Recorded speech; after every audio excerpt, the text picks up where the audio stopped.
ইসলামী শাসন আন্দোলন যদি ক্ষমতায় নির্বাচনে জিতে ক্ষমতায় যেতে পারে তাইলে কি আপনারা শরিয়া চালু করবেন কিনা, যেটা আমাদের প্রথম এবং একেবারে কোনো ধূম্রজাল নাই, কোনো এর মধ্যে লুকোচুরি বলতে কিছু নেই, শরিয়া আইন বাস্তবায়ন করব। তার মানে তো শরিয়া আইন বাস্তবায়নের মাধ্যমে তার মানে একটা খেলাফত সৃষ্টি চালু হবে, তাই তো? শরিয়া আইন বাস্তবায়নের মাধ্যমে এদেশে মানুষ মুক্তি পাবে। ওকে, হিন্দুরা তাদের অধিকার প্রতিষ্ঠা করতে পারবে। ওকে, তাহলে সংখ্যালঘুরা তারা ভালোভাবে বসবাস করতে পারবে। মহিলারা তাদের ইজ্জত আবরু তাদের ন্যায্য অধিকার প্রতিষ্ঠিত হবে।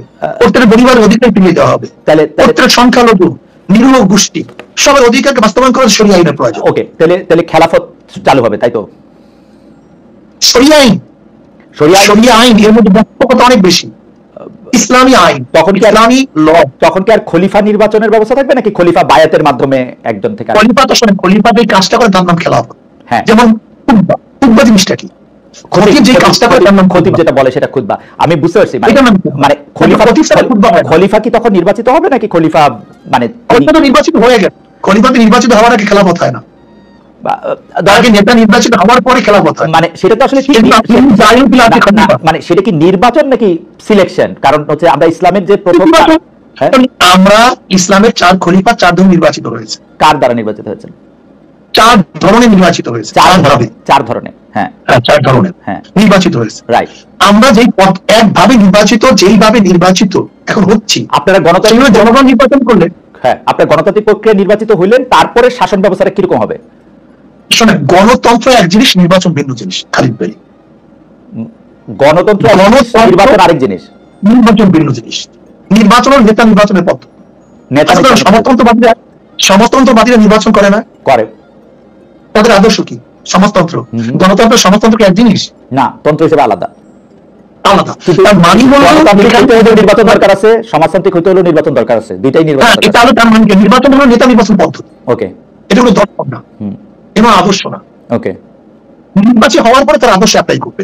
নির্বাচিত হওয়ার পরে, অর্থাৎ আমি আমি আমি আমি শুধু স্টেজটা বুঝতে চাইছি হুজুর, যে আপনি গণতান্ত্রিক ভাবে বা গণতন্ত্রের মধ্যে যে নির্বাচন ব্যবস্থাটা আছে অনেক সংস্কার টস্কারের মাধ্যমে, ওই নির্বাচন ব্যবস্থার মাধ্যমে আপনি আমাদের দেশে নির্বাচন আছে, এইভাবে বলতে পারেন। ওকে, আমাদের দেশে আপনি রাষ্ট্র ক্ষমতায় গেলেন বা শাসন ক্ষমতা একোয়ার করলেন, তারপরে আপনি শরিয়া চালু করবেন, তাই তো? ওই শরিয়া কি এখন অন্য পৃথিবীতে অন্য জায়গায় চালু আছে এরকম কোন উদাহরণ কি আমরা দেখবো? মানে আমরা এরকম শরিয়া দেখতে চাই বা এরকম শরিয়া দেখতেছি, ধরেন এই পৃথিবীর অন্য কোন আমাদের শরিয়া, আমাদের দর্শন, হ্যাঁ আমাদের দর্শন, আমাদের শরিয়া, হ্যাঁ হ্যাঁ আমাদের কোরআন হাদিসের মধ্যে দেয়া আছে। এখনকার কোন এখনকার কোন রাষ্ট্র ব্যবস্থা আছে কিনা, এরকম রাষ্ট্র ব্যবস্থা আছে কিনা? ইরানের মধ্যে আপনি দেখতে পারেন, অনেক বেশি। তার মধ্যে আফগানিস্তানের মধ্যে, আফগানিস্তানের মধ্যে। আপনি আফগানিস্তানের মতো একটা বাংলাদেশ বানাতে চান? হ্যাঁ, বানাতে চাই। আর ইরানের মতো? দেখেন, ইরানের ব্যাপারটা হলো, যেখানে ইরানের যদি ভালো ভালো দর্শনগুলি আছে, ইরানের যে ভালো দর্শন, ওকে, যেটা শরিয়াতে সাংঘর্ষিক না। আমেরিকার যে ভালো দর্শন, শরিয়াতে সাংঘর্ষিক না। ইংল্যান্ডের কোনো ভালো দর্শন, শরিয়াতে সাংঘর্ষিক না। রাশিয়ার কোনো ভালো দর্শন, যেটা ইসলামের সাথে সাংঘর্ষিক না। এরকম জনগণের স্বার্থে। ওকে, ওকে, তাহলে আমি মোরালেস মনে করতেছি যে আফগানিস্তানে এখন যে শরিয়া ভিত্তিক রাষ্ট্র ব্যবস্থা চালু আছে, আপনি বাংলাদেশে আপনারা যদি নির্বাচিত হন তো সেরকম একটা শরিয়া ভিত্তিক রাষ্ট্র ব্যবস্থা চালু করতে চান, তাই তো? বলতে পারেন, কোনো সন্দেহ নেই। ওকে, এই ক্ষেত্রে একটা প্রশ্ন চলে আসে, আপনি প্রশ্ন করতে পারেন, সেখানে কোনো সমস্যা হবে কিনা সেই প্রশ্নগুলো স্পেসিফিক করতে পারেন। হ্যাঁ, আমি স্পেসিফিক এই প্রশ্ন আমি স্পেসিফিকই করি যে আপনারা মানে প্রসঙ্গটা আইনা করি আর কি, আপনারা নারী বিষয়ক সংস্কার কমিশনের ঘোর বিরোধী। আপনাদের সমাবেশ থেকে কমিশনকে ডাস্টবিনে নিক্ষেপ করার দাবি করা হয়েছে। আপনারা বলেছেন নারী কমিশন প্রতিটি পৃষ্ঠায় ধর্মের অবমাননা করা হয়েছে, এর সঙ্গে সংশ্লিষ্টদের আইনের আওতায় আনা হবে, ঢাকায় তাদের প্রকাশ্যে বিচার করতে হবে, যেন যেন ভবিষ্যতে এমন কেউ এমন প্রস্তাব দেওয়ার সাহস না পায়। এই নারী কমিশনের রিপোর্ট নিয়ে ডক্টর মোহাম্মদ ইউনূস অনেক উচ্ছ্বাস প্রকাশ করেছিলেন। আপনি কি মনে করেন তাকে শাস্তির আওতায় আনা উচিত কিনা? এটা হচ্ছে প্রথম প্রশ্ন। 2 হচ্ছে নারীদের অধিকারের ক্ষেত্রে আপনি আফগানিস্তানের উদাহরণ দিয়েছেন, যেহেতু সেটা আমি বলতেছি যে আফগানিস্তানে মেয়েরা কাজ করতে পারে না, পড়ালেখা করতে পারে না, ইন্ডিপেন্ডেন্ট অনেক কাজ করতে পারে, বরং সৌদি আরবে অনেক সহজে করতে পারে। আপনারা কোনটা নিতে চান? বা এবং ইরানে অনেক মেয়েরা অনেক কাজ করে, আরব মালয়েশিয়া তো তাই। জি জি, আপনি নারী বলতেন কোন নারী মনে করেন? আমাদের দেশে বেদের সম্প্রদায়ের নারী মনে করেন না? শ্রেয়সিলাম হেসা হয়ে গেলাম বেশ্যা, এদের বাস্তবায়ন করতে চান না? তসলিমার দর্শন বাস্তবায়ন করতে চান না? সুফিয়া কামালের দর্শন বাস্তবায়ন করতে চান আমি নারী পুরুষের সমান আমি নারী পুরুষের সমান অধিকার চাই, মানুষ হিসাবে নারী এবং পুরুষের আমি কথা বলতে দেন। জি, আমি আমাকে প্রশ্ন করলেন সেজন্য আমি বললাম আর কি। না ঠিক আছে, আমি সেই প্রশ্নের জবাব দেবো, আমি নিজে প্রশ্ন করে নিজে জবাব দেবো। ও আচ্ছা, বুঝতে পারিনি। জি, আমি প্রশ্ন করার পর আমি জবাব দেবো, আমি সেই প্রশ্নটা নিজেই করবো। ঠিক আছে ঠিক আছে। আমাদের দেশের নারীদের মধ্যে যারা মাদ্রাসায় পড়াশোনা করে, ধরেন আমার স্ত্রী কি, আমার মা কি, আমার বোন কি, আমার মেয়ে কি, এখন আমার মেয়ে, আমার বোন, আমার মা, আমার স্ত্রী যদি কোন যারা বলছে চেয়েছিলাম হেস্তা হয়ে গেলাম বেশ্যা, তারা যদি প্রণয়ন করে, সেই নারী নীতি দেখাবে, কি মনে করবেন? প্রশ্ন আপনার কাছে আমি করলাম, এটা জবাব দিবেন। দেখেন, আমরা নারীদের সমান অধিকার চাই না, আমরা ন্যায্য অধিকার চাই। ক্লিয়ার কাট কথা, আমরা নারীদেরকে সমান অধিকার চাই না। ধরে নেন খালিদ ভাই, আপনার স্ত্রী গেলেন বাজারে, বড় একটা ব্যাগ, যদি সমান হয় তার কতক্ষণ আমার স্ত্রী টানতে হবে, কতক্ষণ আপনার টানতে হবে, এটা টানে কি ব্যাগটা? এখানে আমি আমার স্ত্রীকে অগ্রাধিকার দিই, মানে অগ্রাধিকার দিই, এখানে একটা কষ্ট বইতে দেবো না। ধরে নেন 2 মণ একটা বোঝা, এটা আমি স্ত্রীর মাথায় তুলি না স্বামীর মাথায় তুলি, এখানে আমি স্ত্রীকে কষ্ট দেবো না। আমি স্ত্রীর ন্যায্য অধিকার চাই। যেই আমি যদি ধরে নেন ইসলাম যদি শরিয়া যদি বাস্তবায়ন হয়, আমরা একই ঘরে 2টা চাকরি, যেমন স্বামীও ডিসি আর স্ত্রীও ডিসি হবে আরেকজনের, আর আমার মা বোন নায়িকা থাকবে, এরকম না। বরং যেই ঘরে চাকরি নেই, যেই নারীর চাকরির প্রয়োজন, আমরা খুঁজে খুঁজে সেই নারীকে ডেকে ডেকে চাকরির ব্যবস্থা করব। শায়ক, আপনি আমাকে যখন কথা বলতে দিবেন তাহলে আমাকে দিয়ে নাকি, আমি কয়েকটা নোট নিচ্ছি। আমি আমার বক্তব্য শেষ করলে কত সুবিধা। জি জি জি। নারীর শিক্ষা, নারীর শিক্ষা ইসলামের মধ্যে নবী আলাইহিস সালাতু বলতেন আম্মাজান আয়েশা থেকে সুলুস বা নিস ইলম শেখার জন্য। আমাদের এমন কোন মুহাদ্দিস নেই যারা নারীদের উস্তাদ মানে না। আমাদের মুহাদ্দিসদের মধ্যে নারীদের উস্তাদ ব্যতীত কোন মুহাদ্দিস হাদিস পড়াতে পারে না। নারীদের শিক্ষা নাই মানে আম্মাজান কুবরা রাদিয়াল্লাহু তাআলা ব্যবসা থেকে আমার নবী আলাইহিস সালাতু ওয়াসাল্লাম ব্যবসা শিখছেন এবং তিনি প্রতিষ্ঠিত হয়েছেন। আমরা ইসলামী যদি হুকুমত করতে পারি তা নারীরা বড় ধনী হবে, আমরা তাকে ব্যবসা বানাই দেব। উম্মে সালমা রাদিয়াল্লাহু তাআলা যখন হুদায়বিয়া সন্ধির সময়, কেউ, আমি সংক্ষেপে বলতেছি, কেউ নবী আলাইহিস সালাতু ওয়াসাল্লাম কথা অনুযায়ী হালাল হচ্ছিলেন না, তো উম্মে সালমা রাদিয়াল্লাহু পরামর্শ ক্রমে হালাল হয়েছিলেন। এখন কেউ যদি মনে করেন যে নারীবাদী মানে হলো তাকে ওই অমুকের দর্শনে চলতে হবে, এইটাই নারীদের সমান অধিকার, এইটাই মানি না। আমি মনে করি যেখানে নারীদের যতটুকু ন্যায্য অধিকার প্রতিষ্ঠা করা দরকার, আমরা সেখানে নারীদেরকে সেই ন্যায্য অধিকার প্রতিষ্ঠা করব।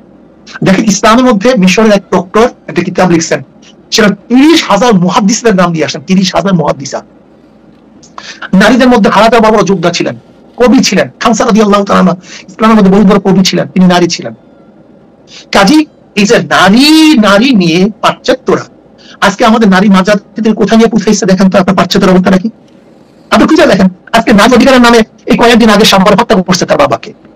এখন যদি কেউ তেলেঙ্গানার সেই নারীদের অধিকার বাস্তবায়ন করতে চান, কেউ যদি সমকামী নারীদের অধিকার বাস্তবায়ন করতে চান, কেউ যদি এই অমুক মানে পাশ্চাত্য নারীদের অধিকার বাস্তবায়ন করতে চান, এখন জাপানে মেয়েরা বাচ্চা নিতে চায় না, রাশিয়া বাচ্চা নিতে এখন চায় না নারীরা, কোন নারীরা এখন মানে ঘরের কথা শুনতে চায় না। আমরা এই অধিকার বাস্তবায়ন করতে চাই না, বরং আমার মা বোনদেরকে ন্যায্য অধিকার দেবো, তাদের অধিকার প্রতিষ্ঠিত করবো, তার ইজ্জত সম্মান রক্ষা করবো, তাদের যেখানে যেখানে প্রয়োজন সেখানে আমরা তাদের কাজে লাগাবো। আমি বলি, হ্যাঁ শায়ক, আপনাকে ধন্যবাদ। শায়ক, আমার অনেকগুলি প্রশ্ন, আপনি যদি একটু ছোট ছোট করে জবাব দেন, যে আপনাদের যে নারী নিয়ে বা বাংলাদেশে শরিয়া প্রতিষ্ঠা করা নিয়ে যে আপনাদের আদর্শ, সেই আদর্শের সাথে আপনারা ওই দিন যাদের সাথে মহাসম্মেলন করেছেন, অর্থাৎ জামায়াত, এনসিপি এবং অন্যান্য দলগুলি, তারা কি আপনাদের সাথে একমত কিনা, বা এই ব্যাপারটা নাও হতে পারে? ঠিক আছে, এইবার আপনি নারীদের ন্যায্য অধিকারের কথা বলছেন সাহেব, নারীদের ন্যায্য অধিকারটা আসলে কে ঠিক করে দিবে? নারীদের ন্যায্য অধিকারটা কি সাহেব আপনি ঠিক করে দিবেন, নাকি নারীরা এরকম ভাবে ন্যায্য অধিকার নিতে পারবে যে ধরেন সে বিশ্ববিদ্যালয়ে পড়লো, পড়ার পরে সে চাকরি করবে কি করবে না, ঘর করবে না, বাচ্চা নিবে না, কি করবে, সেটা সে তার মতো করে ঠিক করবে, সেটা সে ঠিক করবে, নাকি এটা রাষ্ট্র বা আপনি যারা রাষ্ট্র পরিচালনা করবেন তা ঠিক করে দিবে? রাষ্ট্র আপনার উপর কিছু নির্দিষ্ট আইন দিয়ে দেয়, আবার রাষ্ট্র আপনাকে কিছু কাজ করার জন্য দেয়। ওকে, একটা রাষ্ট্র কিন্তু ব্যক্তিরও কিছু কাজের অনুমতি দেয়। ওকে, শরীয়ত এইভাবে আছে। তার মানে সংবিধানে কি মেয়েদের জন্য আলাদা আইন হবে যে নারীরা এটা করতে পারবে, পুরুষরা এটা করতে পারবে? না, এরকম পুরুষদের জন্য আইন থাকবে যে পুরুষ এটা করতে পারবে না, মানলাম, মানে নারী পুরুষের জন্য আলাদা আইন হবে কিনা সংবিধানে? এটা থাকবেই, প্রত্যেকের জন্য আছে। বাংলাদেশে এখন সংবিধানে নাই নারী পুরুষের জন্য আলাদা নাই। তাহলে আপনার এখন বাংলাদেশের আপনারা যে সমস্ত নির্দিষ্ট আসনগুলো রেখেছেন, না না, এটা আইন না। আইন বলতেছি বাংলাদেশে কোন পেশায়। আমাকে একটু বলেন যে এই সিটে এখানে সংযুক্ত আসন অন্যকে নির্বাচন করতে হবে নাকি আইন না? এটা তো আপনি বলুন এটা আইন না। হ্যাঁ আইন, কিন্তু সেটা তো পজিটিভ ডিসক্রিমিনেশন। পজিটিভ ডিসক্রিমিনেশন আইন মানে কি? আপনি হুজুর আপনার সাথে আমি তর্ক করে পারবো না, কারণ হচ্ছে যে আপনি আমি তর্কের মুডে নাই, আমি তর্কের মুডে নাই। আপনি আমাকে বলেন বাংলাদেশের সংবিধান নারী পুরুষের, এখনকার সংবিধান নারী পুরুষের সমান অধিকার দেয় কিনা? নারীদের জুলুম করে, নারীদের প্রতি সমান অধিকার নাই। আমার নারীরা দর্শিত হয়, আমার নারীরা ডিফোর্স হয়। পৃথিবীর যেসব এবসলিউট শরিয়া আইনে যেসব দেশ চলে সেই সব দেশেও নারীরা দর্শিত হয়। কম সংখ্যা একেবারে না, ওইখানে কেস কম, ঘটনা বেশি। আপনি আবার খোঁজ নেন হুজুর, আপনি অনেক পরিচিত আছে, আপনি সৌদি আরবে খোঁজ নেন, মিশরে খোঁজ নেন, কায়রোতে আপনি রাস্তায় হাঁটতে পারবেন না, মেয়েরা রাস্তায় হাঁটতে পারে না, মানে মেয়েদের গায়ে হাত দেওয়া হয়। আমি কিন্তু আন্তর্জাতিক মোসাদেও কাজ করি না, ওভাবে কাজ করি না ভাই। আমি কিন্তু যতটুকু দেখি ততটুকু বলতে পারি, আমি ভিতর দিয়ে কাজ করি না। আমি কিন্তু সৌদি আরবে ওখানে কম, সেটা না বলতেছি ওখানে কম না, আপনি চেক করেন। দুই নম্বর হচ্ছে বর্তমানে বাংলাদেশে যেসব মেয়েরা কাজ করেন, অর্থাৎ গার্মেন্টস ফ্যাক্টরিতে বা অন্যান্য জায়গায় শ্রমিকের কাজ করেন, তারা কি তাদের এই কাজটা চালিয়ে যেতে পারবেন যদি আপনারা ক্ষমতায় আসেন? বরং আমরা কি করবো শোনেন খালিদ ভাই, আমার পরিকল্পনাটা কি। আজকে রাত 1টার সময় আমার মেয়েদেরকে, আমার বোনদেরকে ছেড়ে দেয়, কোথায় থাকে, কোথায় যায়, কিভাবে করে, তার ইজ্জত আবরুর সংরক্ষণ কি করে, দায়িত্ব কে নিয়েছে। ইসলাম যদি ক্ষমতায় যায়, আমার প্রত্যেকটা মা বোনদের জন্য যারা ফ্যাক্টরি করবে তাদের জন্য বলা হবে তুমি এই স্পেসে ওদেরকে রাখার জন্য ব্যবস্থা করো। আমি কি করবো জানেন আপনি? কিন্তু আমি ইসলাম ক্ষমতায় যাই, তা আমি প্রত্যেকটা প্রতিষ্ঠানের মধ্যে নারীদের জন্য শিক্ষা ব্যবস্থা রাখবো। যেরকম ইউরোপে আমরা ছাত্ররা পড়তে যায় কি করে, পার্ট টাইম কাজ করে, পার্ট টাইম পড়াশোনা করে। ঠিক আমিও প্রত্যেক ইন্ডাস্ট্রিদের কাছে সিস্টেম এইভাবে রাখবো, তারা 5 ঘন্টা 4 ঘন্টা পড়াশোনা করবে আর তাদের জীবন নির্বাহ করার জন্য কাজ করবে। তাহলে তারা ঘর সংসার করবে না। যে সমস্ত নারীরা ঘর সংসার করে না, যেমন অনেক যুবতী মেয়েরা আছে না ছাত্রী বয়সে, গরিব, বাবা মারা দেখবে না, দেখবে যেগুলো এখনো তো তারা মানে 10 ঘন্টা কাজ করবে, 10 ঘন্টা কাজ করবে, 5 ঘন্টা পড়াশোনা করবে, তারপরে বাড়ি যাবে। না আমরা সময়কে কমায় দেবো। আমরা তো নিজের আত্মসাৎ করি, শ্রমিকদেরকে দিকে তাকাই না। যেমন শ্রমিকদেরকে 1 টাকা, আমরা সেখান থেকে নেই 10,000 টাকা, কিন্তু আমরা পার্সেন্ট শ্রমিকদের কাজ কমায় দেবো, বেতন বাড়ায় দেবো। ওকে, বিশ্ববিদ্যালয়ে যেমন নারীরা পড়াশোনা করছেন, এখন পাবলিক বিশ্ববিদ্যালয়গুলিতে পুরুষরা পড়াশোনা করছেন, সেই সিস্টেমে মানে সেই শিক্ষানীতিতে তো পরিবর্তন আসবে, তাই তো? না আসলে আমরা ভুল বুঝি কেন? জি, ইসলাম আসলে ব্যাংক, আদালত, যারা এখন বিচারক তারা বিচারক থাকবে, যারা ব্যাংকার তারা ব্যাংকার থাকবে। যে শিক্ষকরা পড়াইতেছেন তারা, যেমন ধরেন আমাদের শিক্ষকরা এখন কি পড়ায়, এখন পড়াইতেছে তারা ডারউইনের থিওরি, আর অনেক কিছু পড়ায় ডারউইনের থিওরি পাশাপাশি। ধরে না যেটা ছিল না। তার মানে কি, শিক্ষা মন্ত্রণালয় নীতি চেঞ্জ হয়েছে কিন্তু যে উস্তাদ চেঞ্জ হয়নি। ঠিক আমরাও প্রত্যেকটা জায়গায় শুধু কিছু নীতি আদর্শ চেঞ্জ করে দেব, যেটা সাংঘর্ষিক, যেটা মানুষের জন্য কল্যাণ করবেন। এটা আপনারা একটা বোর্ড করে তারপর এটা ঠিক করে দিবেন যে এইটা প্রত্যেক জায়গায় আলাদা আলাদা বোর্ড থাকবে, সংস্থা থাকবে, নীতিমালা থাকবে, সেভাবে আপনারা চেঞ্জ করে দিবেন। কিন্তু মানে আমাদের দর্শকদের মধ্যে অনেকে কনফিউজ হচ্ছে এরকম করে যে আফগানিস্তানের মতো পড়াশোনা হলে তো এটা অন্যরকম হবে। আপনারা কি মানে ঠিক আফগানিস্তানের পুরো খবরটা কি পুরো স্পষ্ট কি আমাদের কাছে আছে? জি জি, আফগানিস্তানের পুরো খবরটা কি আমাদের আছে? শুধু আমি এর জন্য বলছি আফগান কিন্তু আমাদের মূল লক্ষণ না, ওকে, দর্শন না, আমাদের মূল দর্শন কোরআন হাদিস, ইসমাকিয়াস। আমি উদাহরণ দিলাম এর জন্য, দেখেন খালিদ ভাই, যেখানে এখন তারা ঋণ মুক্ত মাত্র কয়েক বছরে, ওকে, যে অর্থনীতি গোটা দুনিয়ার মধ্যে সবাই ভেবেছিলেন যে অবরোধকৃত একটা দেশ সবাই মানে ক্ষুধায় মরে যাবে, দুর্ভিক্ষ হবে, সেখানে তারা অর্থনীতি সবচেয়ে স্ট্যাবলিশ হয়ে গেছে। সেখানে মানুষগুলি এখন সুখে শান্তি বসবাস করতেছে। যে আপিল চাষ নিয়ে তাদের উপর সবচেয়ে অভিযোগ ছিল, তার আপিল চাষ বাদ দিয়ে তার মাশরুম চাষ করে গোটা দুনিয়ার মধ্যে এখন হইচই ফেলে দিয়েছে।